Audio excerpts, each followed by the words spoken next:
Hello friends, ಈಗಿನ ವಿಡಿಯೋದಲ್ಲಿ ನಾವು ಇದೇ ತಿಂಗಳು ಅಂದರೆ ಡಿಸೆಂಬರ್ 2020 ಮತ್ತು ಜನವರಿ 2021ಕ್ಕೆ ನಡಿಬೇಕಾಗಿರೋ ರೈಲ್ವೆ ಎಕ್ಸಾಮ್ ಬಗ್ಗೆ ಮಾತಾಡ್ತಿದ್ದೀವಿ.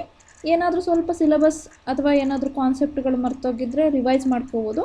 ಸಿಲೆಬಸ್ಸನ್ನು ಒಂದ್ಸತಿ ನೋಡಿಬಿಡೋಣ. ಈಗ ಎಕ್ಸಾಮ್ ಡೇಟಿನ ಯಾವಾಗ ನಡೆಯುತ್ತೆ ಅಂದರೆ ಡಿಸೆಂಬರ್ 28ರಿಂದ ಜನವರಿ 13 ತನಕ ನಡೆಯುತ್ತೆ. ಸಿಲೆಬಸ್ ನೋಡೋಣ. ಈ ಎಕ್ಸಾಮ್ ಏನಿದೆ ಅಲ್ವಾ, ಇದು ಡಿಫ್ರೆಂಟ್ ಸ್ಟೇಜಸ್ಸಲ್ಲಿ ನಡೆಯುತ್ತೆ. ಅಂದರೆ ಒಂದು ಸತಿ ಎಕ್ಸಾಮ್ ಬರೆದ್ರೆ ಆಗಲ್ಲ, ಒಂದು ಸ್ಟೇಜ್ ಇರುತ್ತೆ. ಅದರಲ್ಲಿ ಕ್ವಾಲಿಫೈ ಆದರೆ ನೀವು ಮುಂದಿನ ಸ್ಟೇಜನ್ನು ಬರೀಬೇಕು, ಅದರಲ್ಲಿ ಕ್ವಾಲಿಫೈ ಆದರೆ ಕೊನೆ ಸ್ಟೇಜಿಗೆ ಹೋಗಬೇಕು. ಓಕೆ, ಈ ಥರ ಎಕ್ಸಾಮ್ಸ್ಗಳು, ರೈಲ್ವೆ ಎಕ್ಸಾಮ್ಸ್ಗಳು ನಡೆಯುತ್ತೆ. ಅದರಲ್ಲಿ ಫಸ್ಟ್ ಸ್ಟೇಜ್ ಯಾವ ಥರ ನಡೆಯುತ್ತೆ ಅಂದರೆ 1.5 ಗಂಟೆ ಅಂದರೆ 90 ನಿಮಿಷದ ಎಕ್ಸಾಮ್ ನಡೆಯುತ್ತೆ. ಇದು ಪ್ಯೂರ್ಲಿ ಆನ್ಲೈನ್ ಬೇಸಿಸ್ ಆಗಿರುತ್ತೆ. ಕಂಪ್ಯೂಟರ್ ಕೊಟ್ಟಿರ್ತಾರಲ್ವ, ಅದರಲ್ಲಿ ನಿಮಗೆ ಚಾಯ್ಸ್ ಮಾಡಬೇಕು. ಮಲ್ಟಿಪಲ್ ಚಾಯ್ಸ್ ಕ್ವೆಶನ್ಸ್ಗಳಿರುತ್ತೆ. ಇದರಲ್ಲಿ ಯಾವ್ಯಾವ ಥರ ಇರುತ್ತೆ ಅಂದರೆ GKಗೆ 40 ಮಾರ್ಕ್ಸ್ ಇರುತ್ತೆ, ಮೆಂಟಲ್ ಎಬಿಲಿಟಿ ಮ್ಯಾಥಮೆಟಿಕ್ಸಿಗೆ 30 ಇರುತ್ತೆ, ಜನರಲ್ ಇಂಟೆಲಿಜೆನ್ಸ್ ರೀಸನಿಂಗ್ ಕ್ವೆಶನ್ಸ್ ಎಷ್ಟಿರುತ್ತೆ 30 ಇರುತ್ತೆ. ಒಟ್ಟು questions, total number of questions 100 ಇರುತ್ತೆ. ಟೈಮ್ ಎಷ್ಟಿರುತ್ತೆ ಅಂದರೆ 90 ನಿಮಿಷಗಳಿರುತ್ತೆ. ಅಂದರೆ ಒಂದು ಕ್ವೆಶನಿಗೆ 1 ನಿಮಿಷನೂ ಸಿಗಲ್ಲ. ಮತ್ತು ನೀವೇನಾದರೂ ಫಿಸಿಕಲಿ ಚಾಲೆಂಜ್ಡ್ ಆಗಿದ್ದರೆ ನಿಮಗೆ 1.5 ಗಂಟೆ ಬದಲು 2 ಗಂಟೆ ಅಂದರೆ ಅರ್ಧ ಗಂಟೆ ಜಾಸ್ತಿಯನ್ನು ಕೊಡ್ತಾರೆ.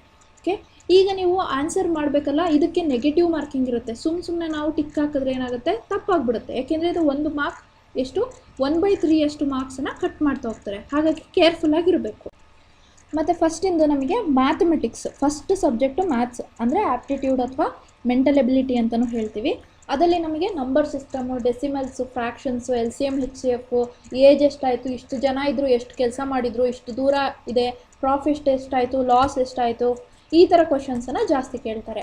ಮತ್ತು ನೆಕ್ಸ್ಟ್ ಬರೋದು ಜನರಲ್ ಇಂಟೆಲಿಜೆನ್ಸ್ ಅಥವಾ ರೀಸನಿಂಗ್. ಇದರಲ್ಲಿ ಏನು ಮಾಡ್ತಾರೆ, ಜಾಸ್ತಿ ಪಝಲ್ ಥರ, ಇಷ್ಟು ಜನ ಇದ್ದರು, ಒಂದು ಡಯಾಗ್ರಾಮ್, ಒಂದು ದೊಡ್ಡ ಕ್ವಶನ್ಸ್ ಇರುತ್ತೆ. ಅದರಲ್ಲಿ ಸೀಟಿಂಗ್ ಅರೇಂಜ್ ಬಗ್ಗೆ, ಇವ್ರಿಗೆ ಏನು ರಿಲೇಷನ್ ಇತ್ತು, ಆ ಥರ ಕ್ವಶನ್ಸ್ ಕೇಳ್ತಾರೆ. ಆಮೇಲೆ ಡೈರೆಕ್ಷನ್ಸ್ ಬಗ್ಗೆ ಕೇಳ್ತಾರೆ. ಆಮೇಲೆ ನಿಮಗೆ ಸೆಲಾಲಿಸಮ್ ಅಂದರೆ ವೆನ್ ಡಯಾಗ್ರಾಮ್ ಹಾಕಿ ಬರೆಯುವಂಥದ್ದು. ಟೋಟಲಿ ಈ ಕ್ವಶನ್ಸ್ಗಳೆಲ್ಲ ಏನಾಗಿರುತ್ತೆ, ನಮಗೆ 10ನೇ ಕ್ಲಾಸ್ ಅಥವಾ PUCವರೆಗೆ ಏನು ಎಬಿಲಿಟಿ ಇರುತ್ತೋ ಅಷ್ಟನ್ನು ಇದ್ರೇ ನಾವು ಆರಾಮಾಗಿ ಸಾಲ್ವ್ ಮಾಡ್ಬೋದು. ಆ ರೀತಿ ಕ್ವಶನ್ಸ್ಗಳಿರುತ್ತೆ.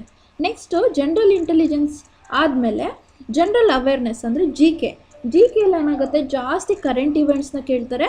ಅಪ್ ಟು 10th ಸ್ಟ್ಯಾಂಡರ್ಡ್ ತನಕ ಏನು ಸೈನ್ಸ್ ಬರುತ್ತೆ, ಸೋಷಿಯಲ್ ಬರುತ್ತೆ, ಫ್ರೀಡಮ್ ಸ್ಟ್ರಗಲ್ ಹೆಂಗೆ ಮಾಡಿದರು, ಜಿಯೋಗ್ರಫಿ ಯಾವ ಥರ ಇತ್ತು, ಆ ಥರದ್ದು. ಆಮೇಲೆ ಕಂಪ್ಯೂಟರ್ ಬಗ್ಗೆ ಸ್ವಲ್ಪ ನಾಲೆಡ್ಜ್ ಇರಬೇಕಾಗತ್ತೆ ನಿಮಗೆ. ಓಕೆ, ಈ ಥರ ಕ್ವಶನ್ಸನ್ನು ಕೇಳ್ತಾರೆ. ಮತ್ತು ಸ್ನೇಹಿತರೆ, ಇಷ್ಟೆಲ್ಲ ಆದಮೇಲೆ ನಾವು ನೆಕ್ಸ್ಟ್ ಸ್ಟೇಜಿಗೆ ಹೆಂಗೆ ಹೋಗ್ತೀವಿ ಅಂದರೆ, ಆ ಟೋಟಲ್ ಕೊಟ್ಟಿರ್ತಾರಲ್ಲ ಅದರಲ್ಲಿ ಅನ್ರಿಸರ್ವ್ಡ್ ಅಂದರೆ ಜನರಲ್ ಅವರಿಗೆ 40% ಅಷ್ಟು ತೆಗಿಬೇಕು. ಆಮೇಲೆ OBC ಅವರಿಗೆ 30%, SC ST ಆಗಿದ್ದರೆ 25% ಅಷ್ಟು ತೆಗಿಬೇಕು. ಫಿಸಿಕಲಿ ಚಾಲೆಂಜ್ಡ್ ಆಗಿದ್ದರೆ ಒಂದು 2% ರಿಲ್ಯಾಕ್ಸೇಷನ್ ಇರುತ್ತೆ. ಅಷ್ಟನ್ನು ತೆಗೆದ್ರೆ ಕ್ವಾಲಿಫೈ ಆದರೆ ನಾವು ನೆಕ್ಸ್ಟ್ ಸ್ಟೇಜಿಗೆ, ಅಂದರೆ ನೀವು ನೆಕ್ಸ್ಟ್ ಸ್ಟೇಜಿಗೆ ಹೋಗ್ತಿದ್ದೀರಾ ಅಂತ ಅರ್ಥ. ಅದು ನೆಕ್ಸ್ಟ್ ಹಾಲ್ ಟಿಕೆಟನ್ನು ಅವರು ಕಳಿಸ್ಕೊಡ್ತಾರೆ. ಇದಾದಮೇಲೆ ನೆಕ್ಸ್ಟ್ ಸ್ಟೇಜಲ್ಲಿ ಏನಿರುತ್ತೆ, ಅಕಸ್ಮಾತ್ ನೀವು ಫಸ್ಟ್ ಸ್ಟೇಜ್ ಕ್ಲಿಯರ್ ಆದರೆ ಅಂತ ನೋಡೋದಾದರೆ, ಇದು ಫಸ್ಟ್ ಸ್ಟೇಜನ್ನ ಕ್ಲಿಯರ್ ಮಾಡಿ ನೆಕ್ಸ್ಟ್ ಸ್ಟೇಜಾಗಿ ಸೆಲೆಕ್ಟ್ ಆಗಿರೋರಿಗೆ ನಡೆಯೋ ಎಕ್ಸಾಮ್ ಅಲ್ವಾ, ಸ್ವಲ್ಪ ಟಫ್ ಇರುತ್ತೆ. ಸೆಕೆಂಡ್ ಸ್ಟೇಜಲ್ಲಿ ಏನಾಗುತ್ತೆ, ಎಕ್ಸಾಮ್ ಡ್ಯೂರೇಷನ್ ಅಷ್ಟೇ ಇರುತ್ತೆ, 1.5 ಗಂಟೆ ಮಾತ್ರ ಇರುತ್ತೆ.